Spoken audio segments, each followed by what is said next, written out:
Okay, we are back in Photoshop and we are continuing on with type, and also we're going to be talking a little bit about layer styles today.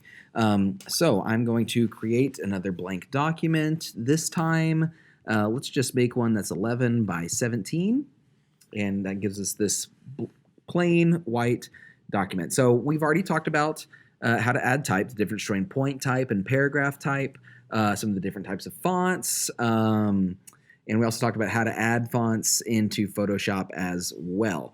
We added type with the horizontal type tool, but there's also other type tools to keep in mind. Vertical type tool is another one that you can see. It's just typing up and down.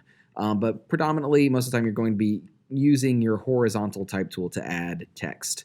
Remember, clicking adds point type, or clicking and dragging to create a box adds paragraph type. It autofills it with lorem ipsum placeholder text, and you can adjust your tracking, your kerning, your leading, either by holding the Alt or Option key and using your arrows, or through the character panel in Photoshop and hovering over all of these different items here. Look how awful that looks. Let's spread it back out. Okay. Let's see. What else should we discuss? Yes. We can also talk about adding type to a path. So I'm going to use a shape tool. I'm going to create a perfect circle with the ellipse tool by holding down shift. That makes it a perfect circle. Fill is what's inside the shape, and stroke is the edge. But I don't want either to have anything. I just want to get that path. Just like type, all these vector shape tools over here are made up of paths and anchor points. And you'll notice now, if I go to my horizontal type tool and I hover over this path, my cursor changes. It gets that dotted circle around it. And that's because now it's wanting me, instead of to just click and add point type, it's going to add point type to this path. This is called typing on a path. So if you've ever wanted to type on a circle, this is how you would do that. So we could just type out whatever we would like, and it would just add it to that path that we have.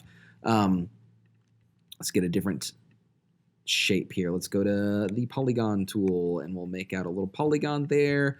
We will move the path over, which, by the way, what I probably want to do is let's add a stroke to it for a minute so I can really kind of see what I'm working with.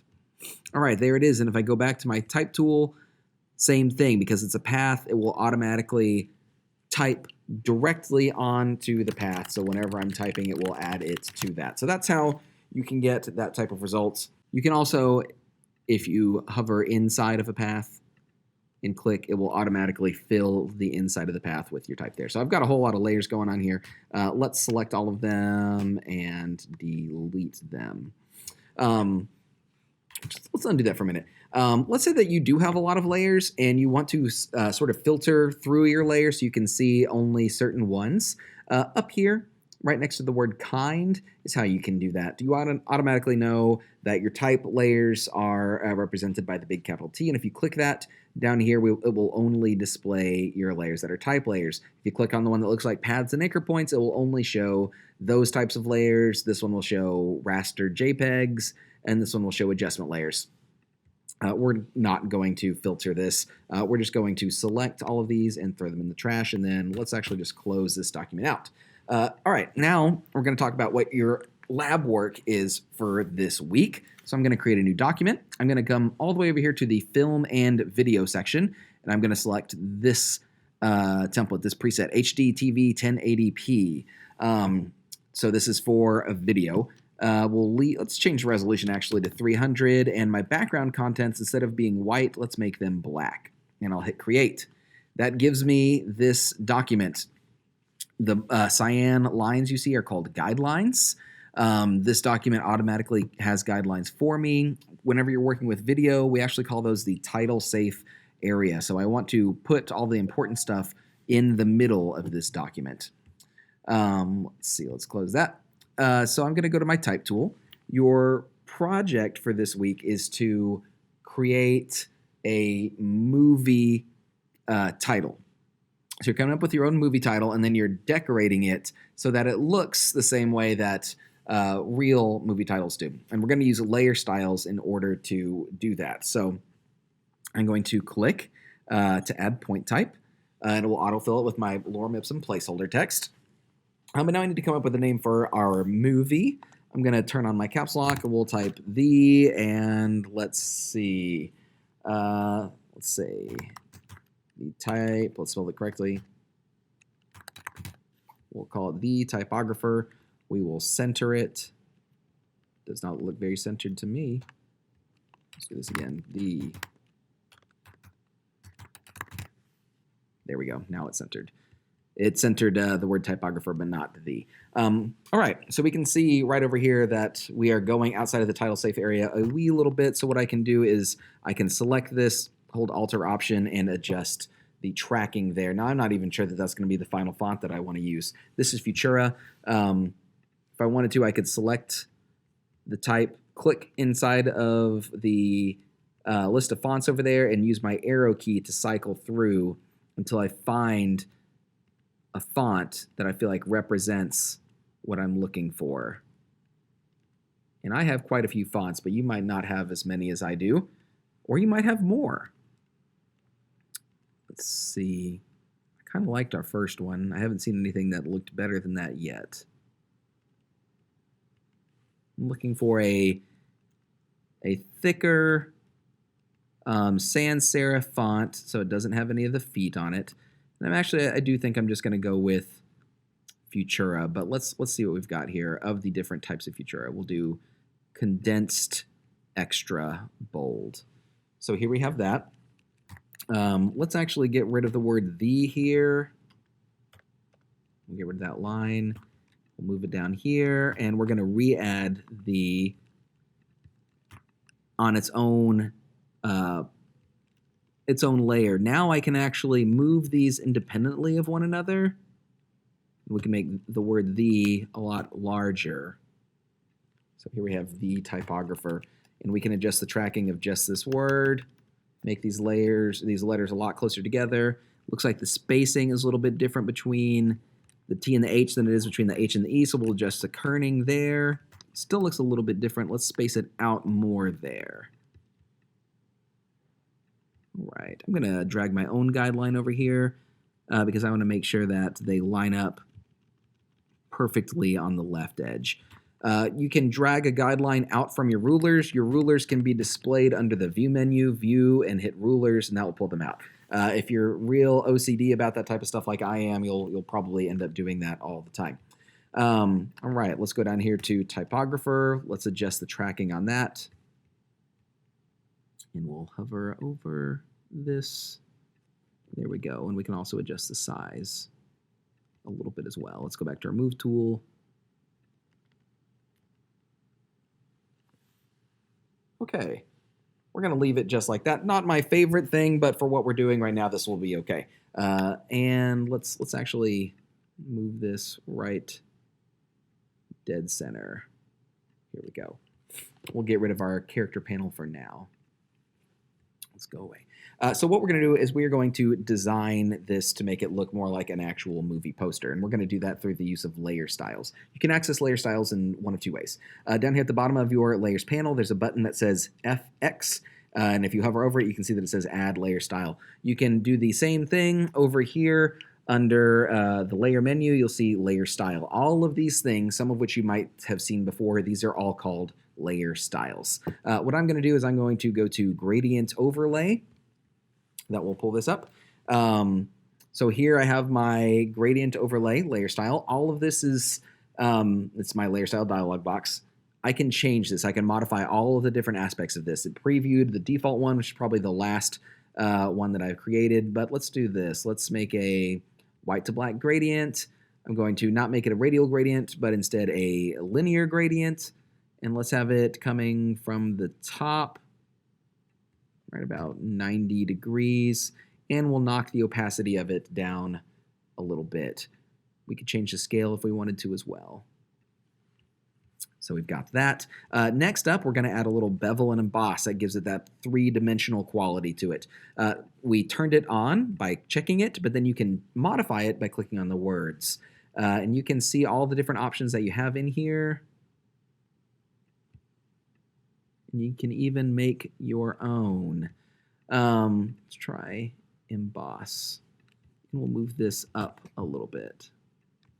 So let's say that we liked this, which I don't, but then we wanted to add the same type of layer styles to the word typographer. What I would then do would be to select the layer where we added our layer styles, and we can click Copy Layer Style. I can then select the layer that we want them, and just like you're probably already guessing, I'm now going to select Paste Layer Style, and it will automatically apply that. But I really hate what we've done so far, so I'm going to erase it, and let's make a new one in a different way. Let's see, let's come up with a different name. This one's going to be called, let's see, Adventures in Photoshop, and we will get a different, we're going to definitely get a different font for this one. By the way, like I said earlier, a good way to cycle through these is to highlight your text and then to just click in here, and you can cycle through until you can find something. I'm looking for something a lot thinner for this one. I think that might be kind of fun for like a horror movie vibe. That's Acula. Let's actually just stick with Arial Nero. We're going to be changing this so drastically by the time we're done that it won't really matter. So we are going to, this time we'll hit FX, and on this one, what I'm going to do is I'm going to add a stroke. A stroke is a line around the edges. Can't currently see it because it's black, but if I change it to like red, you can see that it actually pops up. It's currently centered. Let's put it outside, and let's drop the size down to like 3. Let's take a brief aside to talk about something. I've talked about opacity before. If I knock down the opacity to 0 on this, the whole thing goes away. Right below opacity is something we haven't talked about. That's fill, or we call it the fill opacity. If I knock the fill opacity down, it gets rid of the layer, but it actually leaves my layer style. So I've got my stroke that's still there. By the way, you can double click in your layers panel, any of the layer styles you might have, to pull up that dialog box again.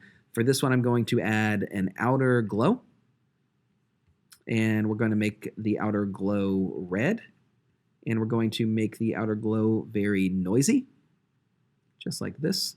Opacity we'll leave at 100. We could spread it out further if we wanted to, but I kind of like it just how it is. Size, we definitely don't want to do that. Let's leave it just about like that. Now we're going to do the same thing. We're going to add an inner glow. We're also going to make it red, same exact color. If you're not sure of the color, you can copy your hex code, and we'll make this one, currently can't see it because it's set to screen, but if we set it to normal, we should be able to see it a little bit better. And our opacity up to 100. Okay.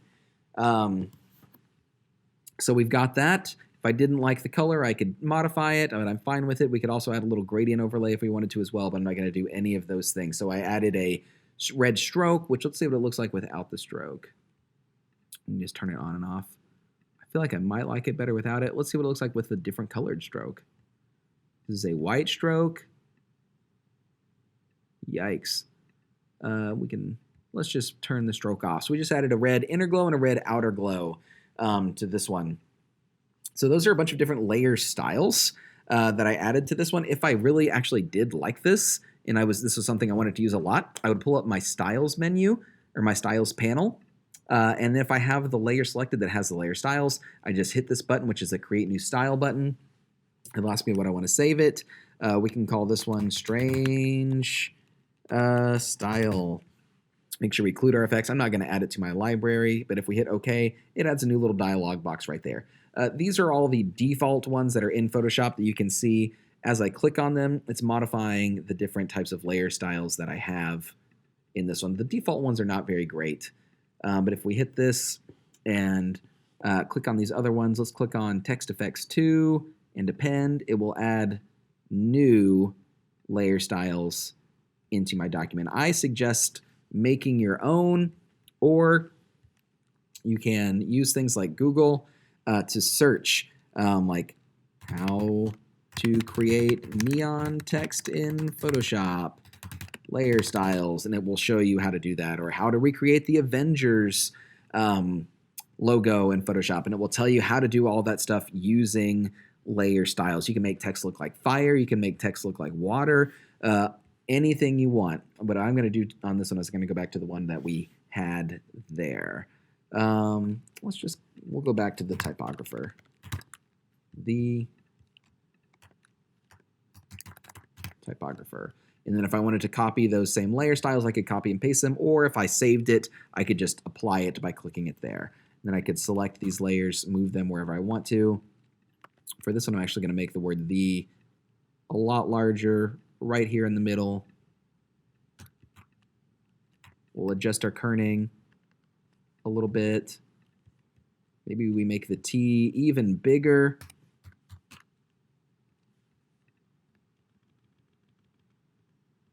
Here we go. We're getting something weird now. But it is still within the title safe area. I'm not necessarily the biggest fan of what I created here. But you know, this is off the cuff. We did make something that we are using. Let's style that into 170. Click OK. There we go. We talked about layer styles, how to access them, how to use them, some of the differences between the different layer styles. We talked about how to save them, how to copy them, how to paste them. We also talked about using the film and video layers here in Photoshop. Oh, and check this out. If I added something like a circle to this, and I didn't want it to look like that, which, by the way, let's get rid of the fill, change it to nothing. I can apply a layer style to other aspects as well. It doesn't have to be just text. Layer styles work on all sorts of things. They can work on brushes or anything. So if I add a blank layer and start brushing and then click on the layer style, it will add that to my brush. That does not look good, but I can definitely do it.